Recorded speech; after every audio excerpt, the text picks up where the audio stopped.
Welcome to today's edition of Pipeline Things. So we get into history, Christopher and I today.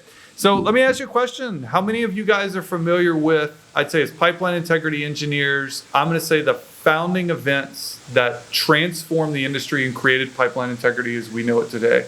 Yep. Or maybe what influenced regulations? Have you ever wondered where the requirements, the prescriptive requirements on depth might come from, or the incidents that drove them? And dents with metal loss. And dents with metal loss. And Yep. the focus on mechanical damage. Well, today we dive into the first of our series of significant events, and we take you to Bellingham, Washington in 1999. And we hope you get a good learning episode out of this. Thanks for joining us.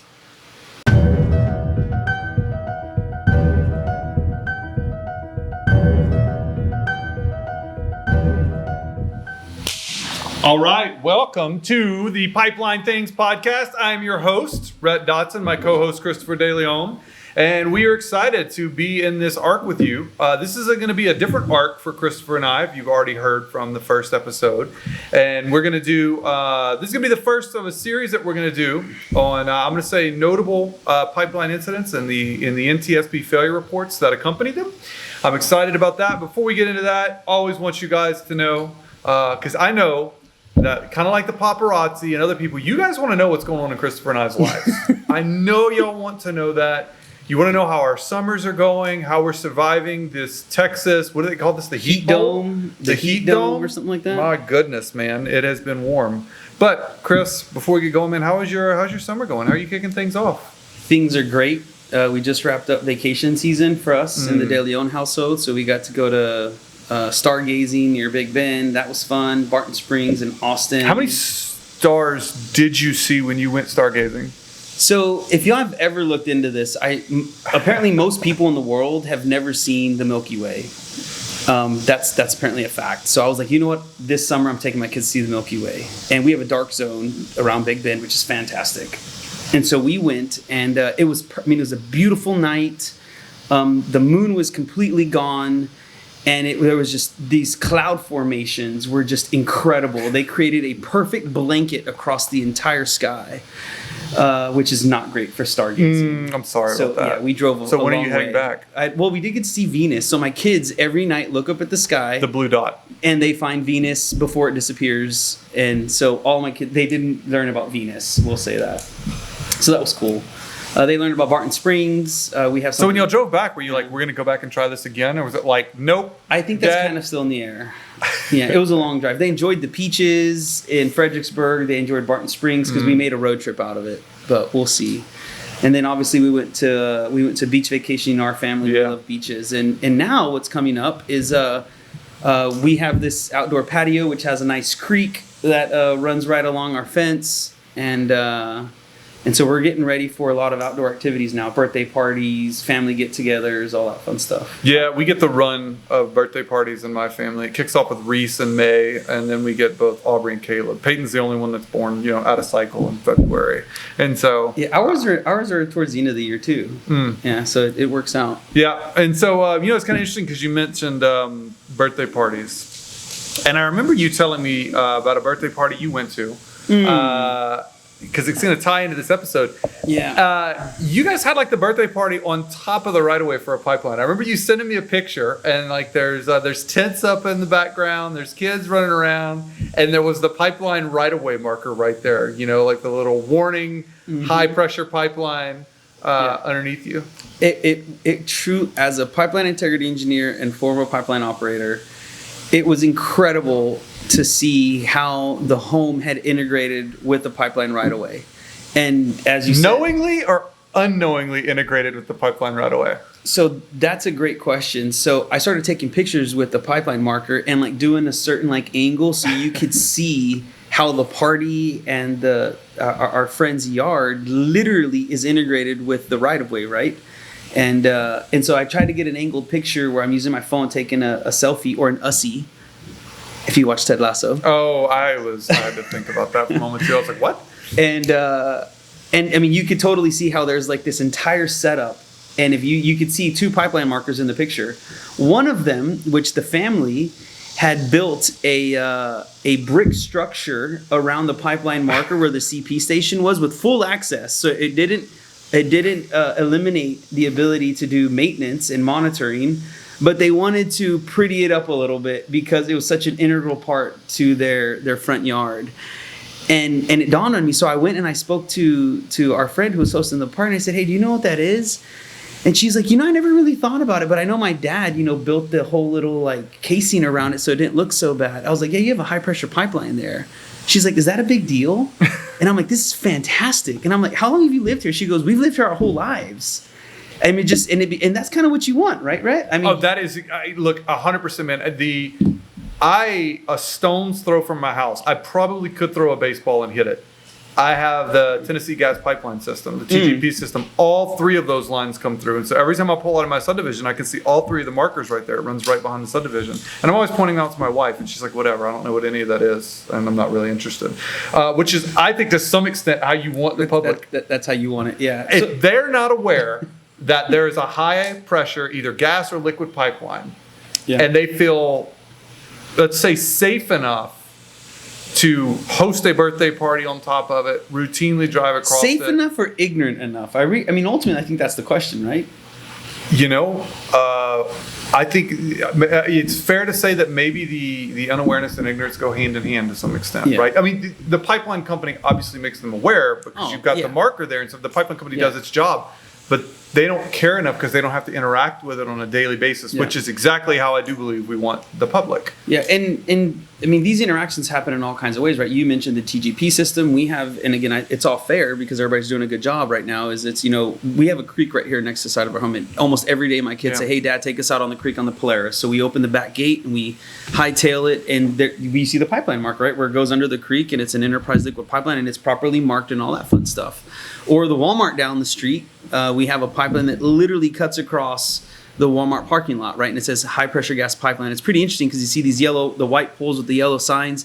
I mean, they're lined up, all the way through the parking lot. And so, these pipelines are fully ingrained in our lives. And it's interesting because you mentioned one with a creek. So that's going to be the focus of today's episode. So going from there, I think it's fortunate when we live our lives that way. But today's accident or today's report, what we're reviewing, doesn't go that way, right? So we're going to be talking about Bellingham, Washington. Yeah. I think for some of our liquid operators, it's going to be very, very familiar, very, very intimate with them. I think our goal is to hit a lot of the younger generation that maybe aren't familiar. The reason we chose to start with Bellingham is it's actually a long time ago, in terms of 25 years. So for a lot of pipeline integrity engineers that are entering our workforce right now, they were certainly too young, maybe not even on the planet at an early enough time to understand. So I'm going to take you through the story. Yeah, but I want to set the framework a little bit as well too, right? So one of the things we'll often say on this podcast is it's knowledge transfer is fundamental. Yes. And when we first started this episode 1, we kind of set the framework and said we want the objective of this podcast to bring up relevant events, knowledge transfer. So that's why we do things like the PPIM arc, to where if you guys didn't have a chance to go or you don't get a chance to read the papers, it's a place for you to go and say, I didn't get to go to that, but what are a couple of the takeaways? And so for me, when I look at this stuff, it's there's a lot of really good information that we find in some of these historical events where a lot of people put a lot of time and effort into these things. And what we don't want to happen is one of the things that we heard in the last episode, right? Which is it's a question around, are we learning from our mistakes? Yeah. Right. So what's that timeline of how far back we look to learn? Right? Is it as recent as does our attention span or our memory only go back to San Bruno? Or can we go further behind in this case, right, where we're talking roughly 24 years between now and when this Bellingham incident happened? So again, as we said in the first episode, our goal is to highlight the big takeaways from these, right? So what are the things that we can learn from these? And if you guys want to go back and read it, by all means, please do. Yeah. But the goal is to surface some of these things, like, for example, on this one, and I'm going to jump a little bit to the cases, it's like, why are dents with metal loss important, right? Where'd that come from? That's really the spirit of what we're going to try to do. So we're going to try to extract some of that stuff. So as one of our friends says, the one thing we learn about history is that we don't learn from history. I think the NTSB reports they're actually a good read. They're good factual information. If you're interested in what we present here, I'd say you should dig into the NTSB report, any of the ones that we talk about. They are the timelines are well written. The facts are presented in a way that's actually, I think, sometimes easy to identify even yourself there. So what happened is, let's jump right in. Tell us the story, Rhett. Let's see if you're a good storyteller. Let's indeed do.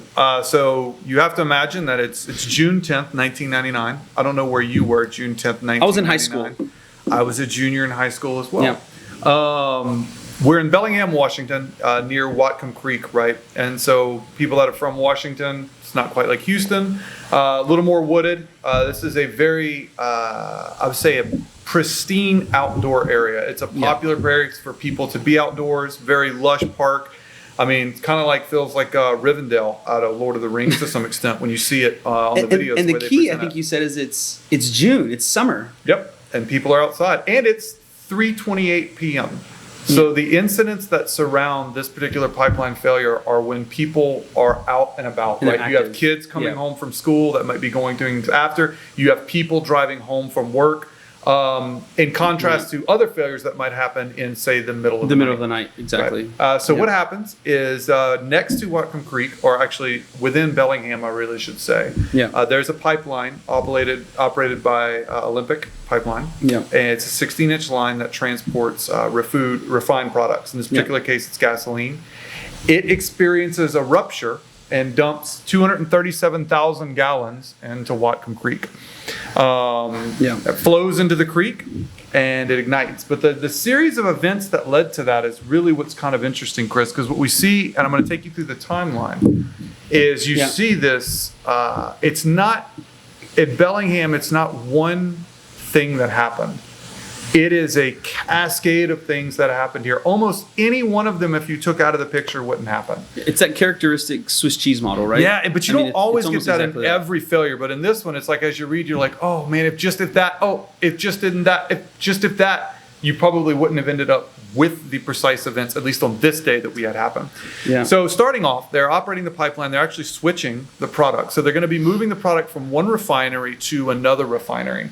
As they're doing that, they have to make some changes in the SCADA system. At the exact time that they decide to switch over the product, somebody decides to edit some of the SCADA files, some of the historical stuff in the SCADA system. That edit apparently sends the SCADA system into kind of a panic mode. Yeah. And it actually freezes for about 5 minutes. They lose control of certain operations of the pipeline, going from one location to another. They actually lose ability to see the data. The backup, they bring the backup system online while they're trying to find it out. It's during this precise time that you actually get the overpressure event that causes the failure. But because of what's going on in the SCADA system, it obscures their ability to see what's going on. Moving forward, they don't know if the data they're getting is a function of what happened badly with the SCADA system or if something's actually happened to the pipeline. Right, but that's when the actual incident happens. From that point on, they move forward with trying to commission operations again, right? So they're like, hey, we need to recommence this transfer of product back up to the thing. So they get the system up and running, get to the point where they feel comfortable. They hit the button and restart the pipeline, fully not knowing that the pipeline had already ruptured, which then puts more gasoline into the creek, right? It's around this time, and we're not talking significant time differences, right? From the time that the system shut down, they restarted it 13 minutes later. I mean, only 13 minutes. Think about how much happens in 13 minutes. They get a leak alert. Yep. Right? So the system was equipped to have a leak alert. At the same exact time that they get the leak alert, they're getting a call from one of their employees who's driving over the bridge and says, I'm smelling gas. Something is going on here. Around the same time that residents start lighting up the 911 call center is when people start to realize. And so we're only talking, again, the leak happened, I told you, at precise time was 3:28. By 4:30 is whenever they realize that something is going on, the leak alert has happened, the system starts shutting down the pumps, and they realize that something has happened. Yeah. And that's when things go into motion really fast. So at this point in time, they start 4:30, they start sending people out to shut off this area, to cordon it off. But unfortunately, there is so much product in Whatcom Creek, in and around the surrounding area, the fumes are so heavy that it's a matter of time until you get ignition. Yeah. And ultimately what happens is that you get ignition. They start getting reports at 5 o'clock, so only an hour and a half after the original rupture happened. Roughly 30 minutes from when they got the leak alarm and they were able to start putting events together. it ignites, and you burn 1.5 miles of the full creek. And for those of you who haven't seen the pictures of what this fireball looked like, it wasn't like, I mean, you got to think of 1.5 miles, right? 1.5 miles, 7,000 feet. That's 1.5 minutes in your car. It didn't just all ignite at once. Yeah. It ignited starting at a water treatment facility, which we're going to talk about in a minute. And then progresses. And then the plume travels down the creek, right? And obviously, as that happens, everybody starts calling 911 at this point, reporting what's going on. And they put full incident command goes into effect.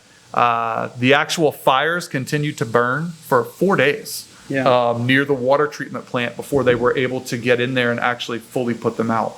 And so, unfortunately, as a result of this, you're probably wondering, I told you, it's summer, it's 3:30, people are coming home from work. Unfortunately, there were casualties. And some of them that would be very close. It's kind of because you mentioned you were a teenager, I was a teenager at the same time. One of the boys was an 18-year-old, so there was 3 fatalities. 3 fatalities. 2 10-year-old boys and an 18-year-old male as well, young adult, who lost their lives in the event. So again, right around 1999, I was in high school, right? Yep. And I found myself playing outside in creeks. 10-year-old's my daughter, Gemma's 10, and she's outside this creek by my house all the time. Yeah. And I mean, this stuff hits close to home, and so it kind of puts a lot of meaning. I mean, I love the story, right? I mean, I wanted to pause there because this is why we do what we do, guys.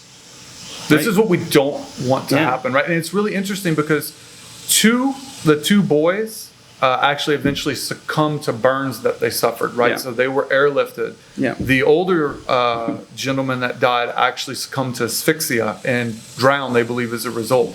So it's kind of, even apart from the fireball, which is the really visual devastating effects, just the influence, even if that hadn't happened, you still would have had at least one loss of life here. And it really brings home the concept of how important pipelines. I doubt any one of those 3, I doubt most of the residents, the families of those boys, realized how close they had a pipeline to their home, realized how potential for the pipeline to dump material, hydrocarbons, into Whatcom Creek, which is the way we go back to say we want to do it. Yeah. So most of the audience now, we told you is the what happened. We haven't got into the why. For most of our pipeline integrity engineers, you're probably wondering how. Yeah. How did that happen? What are the events that led to failure? Before we get into that, this is actually where we're going to take a break. You need to join us after, and we're going to get into the how is it that you end up with a release into the thing? How did this failure happen? And what steps, even today, do we need to take to continue to prevent it?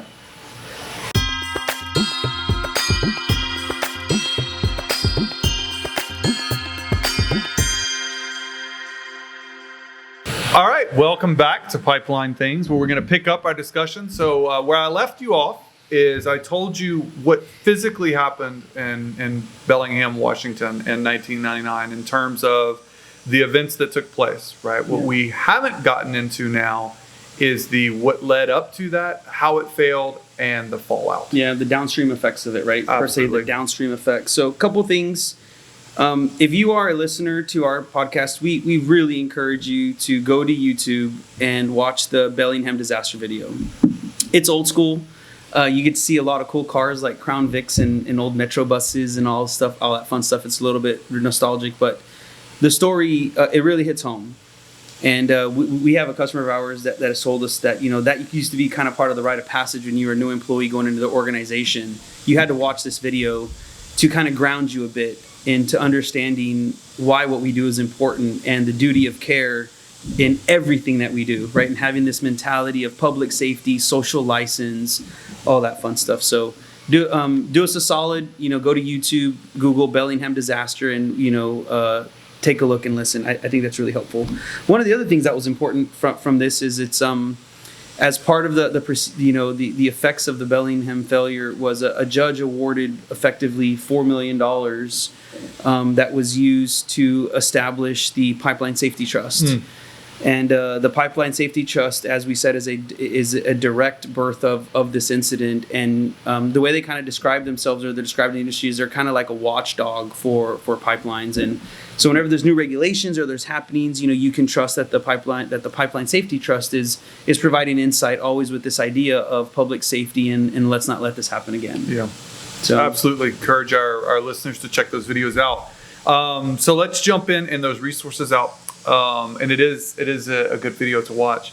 Let's jump into the why, obviously, because things don't start in 1999 in this. And I want to encourage our listeners. I think some of you guys, again, find yourself, right? The tendency is always to say, oh, that's other people. Yep. But take a look, and I think you can find elements of yourself in each of these that we can learn from. So like most pipelines in the United States, this pipeline was not built in 1999. It was actually built well before that. But the particular section that failed was rerouted in 1966. Yep. But that doesn't have anything to do with today's story. The story really actually begins in terms of causal factors in 1991. There was a water treatment plant. Bellingham, Washington only has one water treatment plant, and they were doing a significant expansion of that water treatment plant in 1991. As a result of that, they needed to cross over Olympic pipeline, right? Yep. Anytime you're crossing over or around the pipeline and exposing it, that's why we have, what do we have today, Chris? What number do you always call? 811. 811, right? Why do we do that again? So that the pipeline operator can tell you where their pipeline is and make sure that you're aware of it so that you don't accidentally hit it. Yeah, it's fundamental in public awareness programs, right? So again, if you're a young integrity engineer and you work for an operator, you are aware of public awareness, right? If you don't have experience with pipeline operator, of equal importance to pipeline integrity plans, you have public awareness plans, right? With the whole intent of saying, hey, the public needs to know where we are so that you don't excavate or do something like build a pool or install a fence. You don't hit the pipeline, then don't tell anyone, cover it up.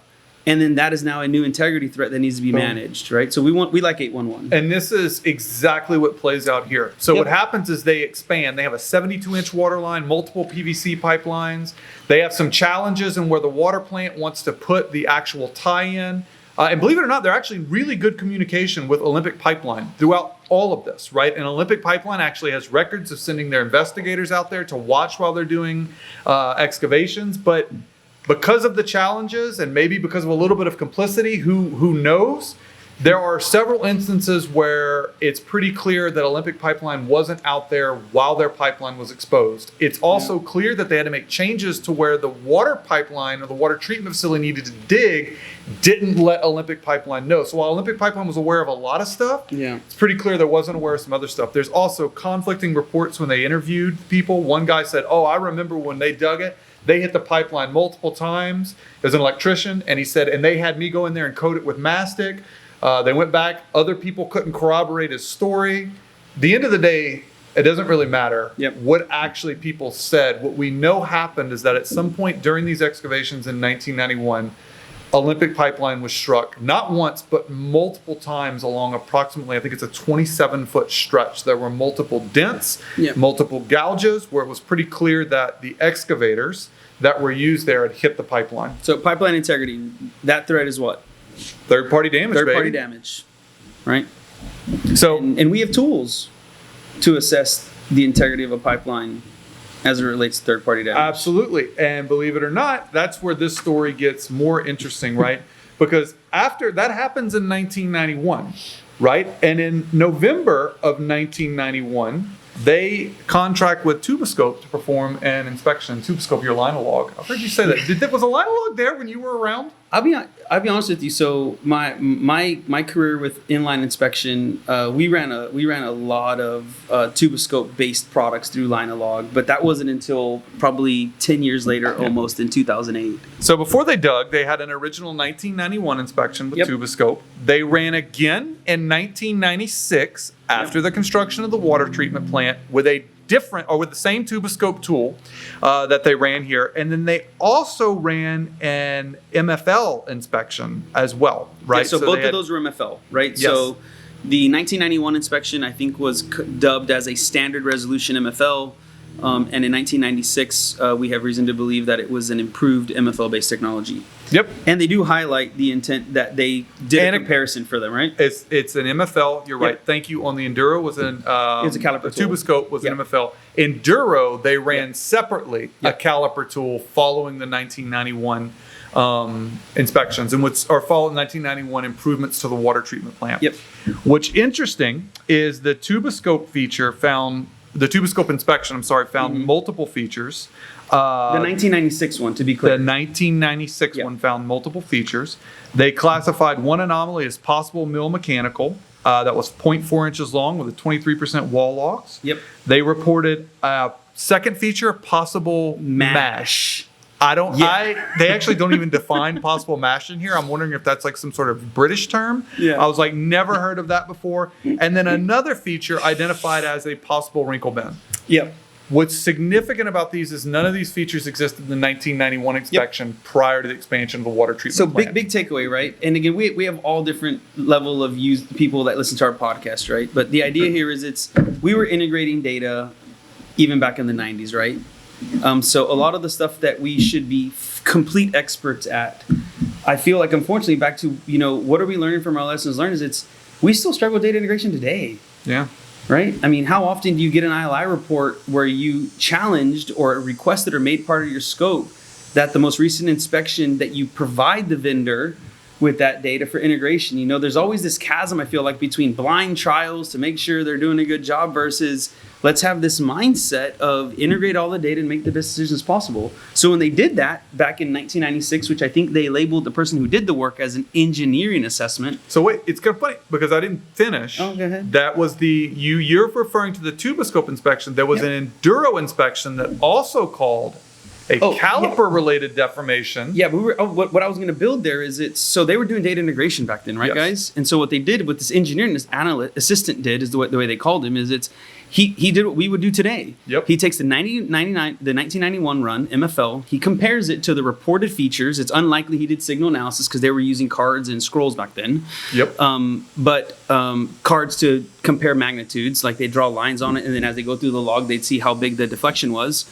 But he realized these are new features. Yep. He did recognize there was that they were new change. features. But they were new features with a pressure ratio of 1.21. Yeah, which is above 1. Right, which back then 1. I think it was B31.4 that was used as a governing document. They would use B31G to do burst pressure calculations. But the point was this, but they took the right action, guys, right? So, none of this stuff is new. So instead of having combo tools, they were assessing particular threats. So when they record wrinkle bins, possible deflection, what do? They go and say, we need a caliper tool.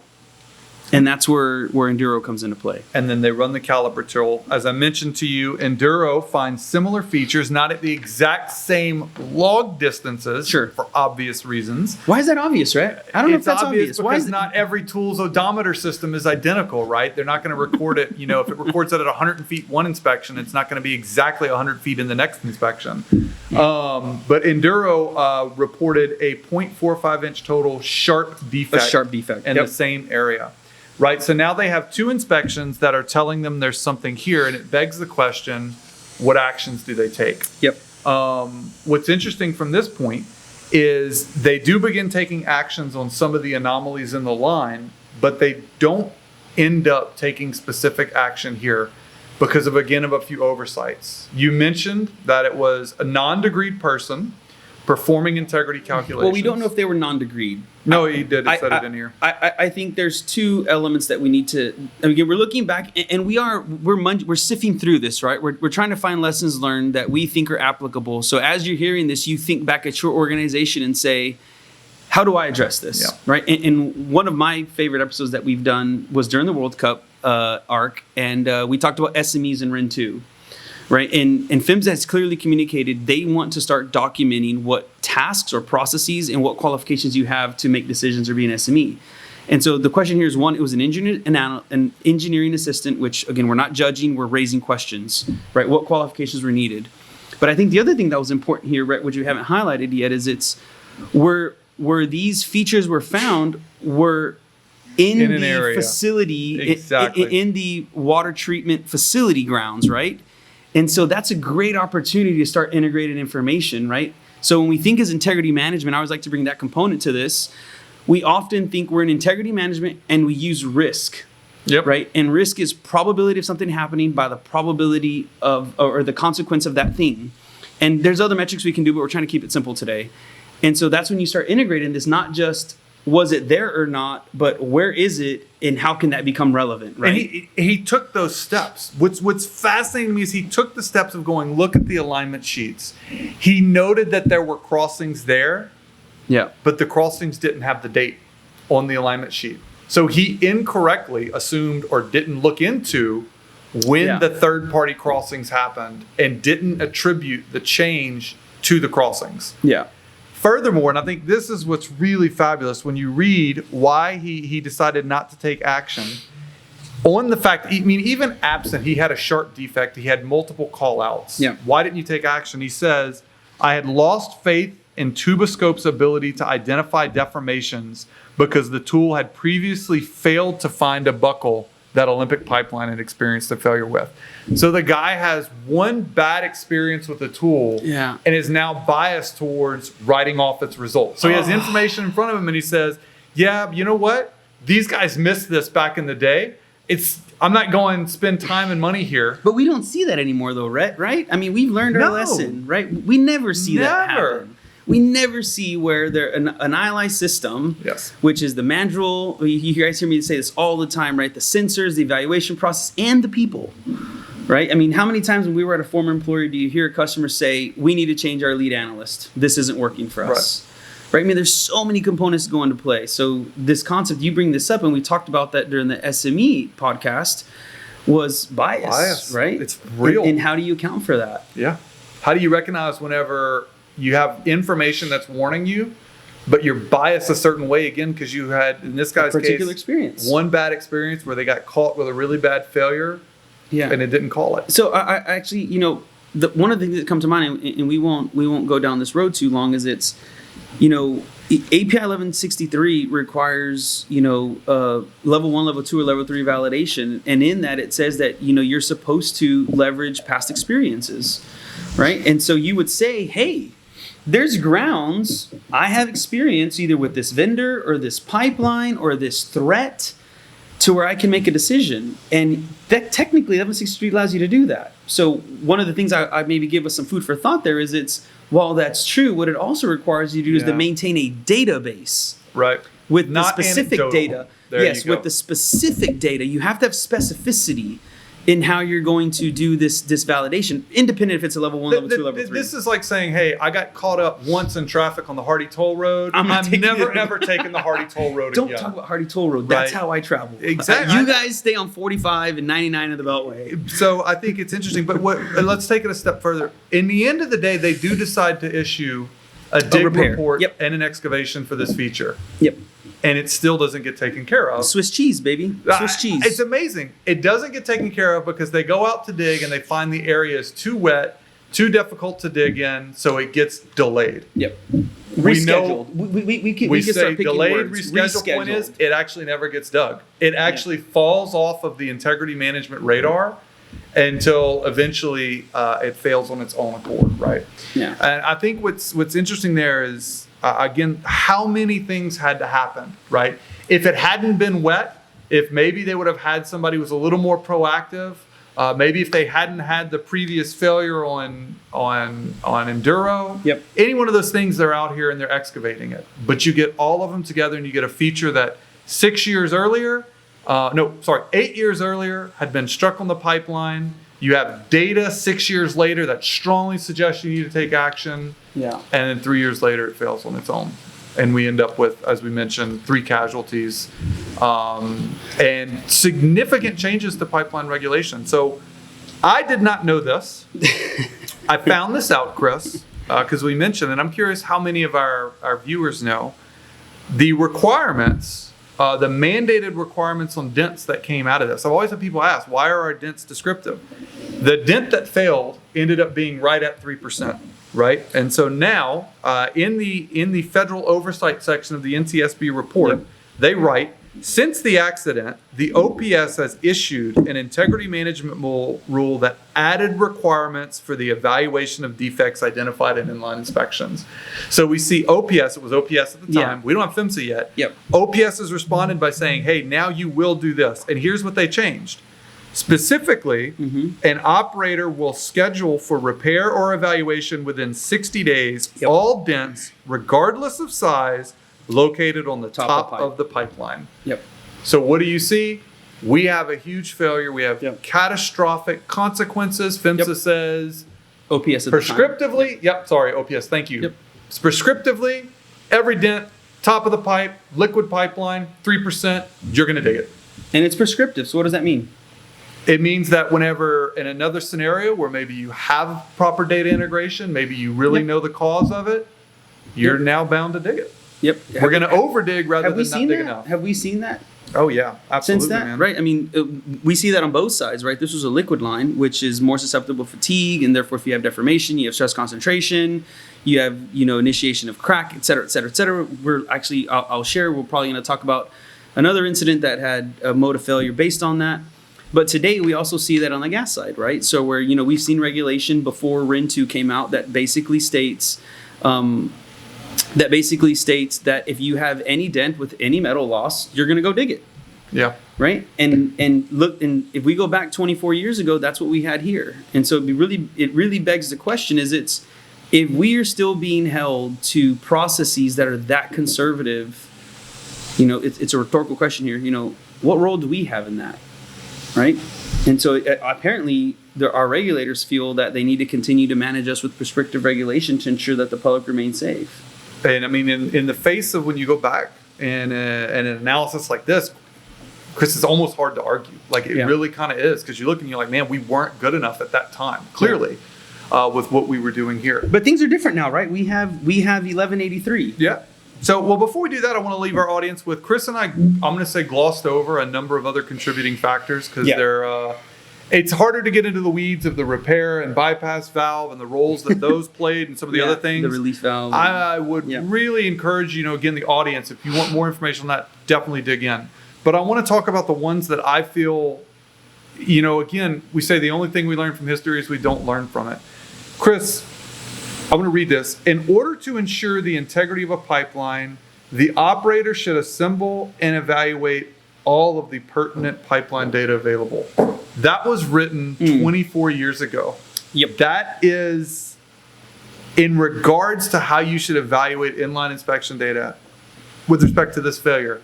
Chris, we are still talking about data integration 24 years later. And it's still not solved. Right? How many times have we talked to an operator, and again, typical consultants, right? We'll take them to have a meal or spend some time with them on a disc golf course or something, and we say, hey, what's your biggest challenges? Data integration, right? Our GIS isn't communicating with our database where we're making integrity decisions. Right. Our GIS is outdated. It's 3 years old. And even in this, I mean, you can see 6 years is a pretty long time. Yeah. But imagine that this was 3 years. Somebody that's siloed doesn't realize a third party crossed them. And we're not knocking GIS, right? No. What we're saying is it's that 24 years is a long time. We're still having these issues. The takeaway is it's data integration is fundamental. We see that all over the place, right? We see a move towards probabilistic risk-based assessments for interpreting where we need to allocate funds and resources. And we also see it now in more modern, what we'll call deterministic models for determining burst pressure calculations of fitness or service. We're now beginning to see these probabilistics, right? And you could almost say the basis for that is to kind of start supplementing for some of these unknowns a bit, right? If we don't have all of the discretized data or the discrete data that we need to integrate and make absolute decisions, get it. Or either you get it or you start running probabilistics, right? So it's also interesting too, because some of the like I've recently seen this. We're getting better with the advent of satellite imagery and historically satellite imagery on Google Earth, man. It's really easy. When I do an ECA now for operators on a dent, I'll go back and look at all the available satellite imagery, which usually goes back to the early 90s to see. And it's not foolproof. Yeah, of course. But you'd be surprised at things we've caught. I'm like, oh, this homeowner dug a pond literally adjacent to your pipeline, right next to it. Yep. So that's a good resource. So, again, I hope what people take away from this is data integration was real back then. It was a causal factor here. Yep. I want to believe that if the gentleman who had made the decision knew with certainty that those lines were installed between the time of the two inspections, I want to believe he would have taken action. And again, we're not saying that's a smoking gun here. No, it's not. Right? But it's one of the factors. It's one of these Swiss cheese effects, right? It's like I think you said it earlier. If one of these things maybe would have been done a little bit differently, the outcome could have changed drastically. Now let's talk about one that's probably closer to your heart. Yeah. And that's the ILI one, right? Because it's really interesting, again, that he had lost confidence in the ILI technology. Yep. So really, factually speaking, he's blowing it off because he had a bad experience. Yeah. I say blowing it off because even when the dig was delayed, Chris, he could have been the one to fight. There's things he could have done and be like, hey guys, I put this as a dig. Are we taking care of it? When are we taking care of it? We said we're rescheduling it. When are we rescheduling it? There's processes, there's things. I mean, he could have wanted to stay on top of it if he could have wanted to. I'm not laying it at his feet, just saying. What do we see PHMSA responding with? Well, hell, if you're not going to dig it, you're going to dig OPS. all of them. Sorry, I should say OPS. Yeah, 60 days, you're going to dig all of them. So here's some thoughts. Yeah. I won't give too many of my opinions yet. Right? What I'll say is what is it that we see or hear from our customers, right? Right? You've always heard me say your consultants are only as good as their network and their experience, right? And obviously understanding their own bias and saying, hey, I have strong opinions here. You need to know that before I offer you my advice. And some of the things that we've heard directly from operators are through the requests they give us. One of them is it's before we sentence a feature, we like a third party to look at it. Yeah. Cold eyes. Right? We see that at least at two of our operators, right? So that's one way or one thing that you could think about is you have this process where typically the average staff member that we've heard is very busy. There's time constraints, there's resource constraints, and we need to make decisions. Yep. But there's only finite resources, so we can't just go and dig everything, right? So decisions have to be made. Maybe you think about, well, what's the role of a third party there, right? And that's not a plug for us. A third party could even be somebody outside of your normal process, right? That has to come in and take a look at it. We talked about that in the SME. On the SMA episode going back to there is a role for third parties to play, maybe in terms of identifying where you had bias. Yep. You asked my impressions of that. I feel unfortunately sometimes like operators line up behind ILI vendors kind of like they line up behind college football teams, right? And they're really forgiving of the college football teams that they like, and they will penalize the heck out of the college football teams that they hate, which are always those guys. And the truth is, I think until you fully discredit an inspection in a robust and thorough process, you should consider anything it does as legitimate. So the other thing we hear from our clients is we'll hear them say, I'll ask them, I'll do this informal question. I'll say, well, have you looked at the signal data? And they say, no, because I'm not qualified. And I would say that's actually a very valid statement. I actually really like that, right? 1163 tells us that ILIPQ should have processes in place. Through ILIPQ, you have processes in place to qualify your analyst. But that doesn't keep you from interrogating the process by which the call was made and looking at the data to see if it passes the smell test, right? Are there other reference features, right? Questions you can ask are, how was your ILI specification qualified for this threat? So in this case, when Enduro calls a sharp geometric flaw, call them up, right? And say, hey, I'm not an analyst, but I want you to walk me through this. Why do you believe? Get confidence in the process, right? Have the analyst talk you through it. Look upstream, downstream, other features like this, back to where you can use historical information. Hey, Enduro, do you have other features or pool tests that give me confidence that I should believe in this? To get me past my bias of the last time you did this, you didn't do a good job. How do I qualify it now, right? So that's one of the takeaways. And I would say a third one that I would bring in is it's for more modern, right? That's looking back. There's a lot of information out there that's been published since then, right? We're talking 24 years since then. There's a lot of IPC papers. There's a lot of PPIM papers. Call your SMEs. You don't have to always call them for a solution. Call them and say, hey, I'm dealing with this scenario. Is there any good industry works out there that I could review that can maybe shine some light on what we could have or have learned about this, whether it be an RP, a standard, an IPC paper, et cetera? Yeah, absolutely.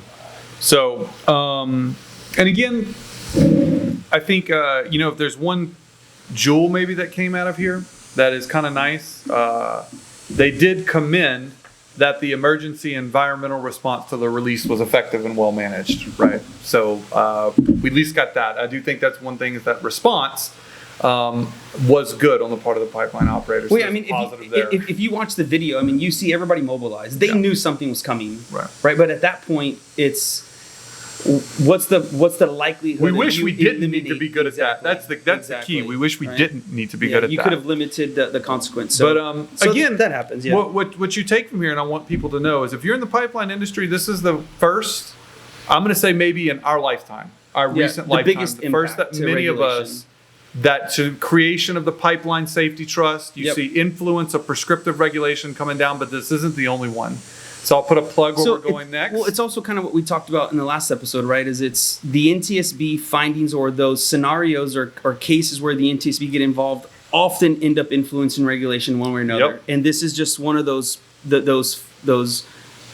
first or groundbreaking, path setting NTSB investigations where again you see mandates afterward by either OPS or PHMSA or Congress saying we need to make this shift. Yep. And that goes back to when one of us fails, all of us fail. Because we still, 24 years later, live under the umbrella of what was created by these So regulations. to wrap up the threat here, right? So this threat was third-party mechanical damage. There were clear signs of construction-related events, dents with metal loss, sharp dents, ILI data, even as back as almost 25 years ago, identifying this stuff. We have better processes. You guys can look at API RP 1183. There's a lot of industry papers out there. We even have a podcast on this stuff. Yep. So you guys can go back and look at that. So yeah, Chris, you're correct. The threat was mechanical damage by a third party. That is, I think, the cause, or one of the causes that we'd attribute, at least from the pipeline side. From an integrity perspective. From an integrity perspective, yes, absolutely. And I think, again, the takeaway is this threat is still relevant today. I do think we're much better today with dealing with not third party damage. We're much better at dealing with the threat of mechanical damage as it pertains to dents. We know a lot more than we did back then. We have things like an ECA process that allow us to handle non-injurious dents. This would hopefully be the type that would fall out of that very quickly. Like you'd identify it and be like, no, you need to take action here. Yeah. But we are, I think, much better. But, again, in this failure report, you see some of those things that we hope we do continue to improve on, such as data integration, such as our own internal bias. So where we're going to go next? And thinking about safety, right? thinking about safety. It's that whole concept of, the numbers might say something, but that's only half of risk management or an element of risk management. The other is consequence, right? And having that safety mentality. And obviously just one note is it's, you said ECA, I mean, that is code now, right? Yep. It's, under certain circumstances, you can invoke this ECA process for an engineering critical assessment process on dents to make a data and engineering based But that was decision what? on if you need to dig it or not. 23 years before we got that? But we have it. The point is we have it now, right? Just be careful about using that as an scapegoat versus the having self-integrity, right? Of saying, let's do the right thing and when is the right time to do it or not. So if you're going to hang out with us, I'll give a plug for our next episode. I'm going to say shortly after this failure, it's the gas industry's turn to have a very unfortunate accident related in things that I'm going to say we're still talking about today. Yep, we're still dealing with. Non-piggable pipelines. Yeah, we're still dealing with internal corrosion, and unfortunately with catastrophic effects again. So we hope you'll join us on our next episode of Pipeline Things. We continue to talk about the notable historical accidents and the NTSB reports that accompany them in the pipeline industry. So thanks for joining us. We look forward to seeing you again in 2 weeks.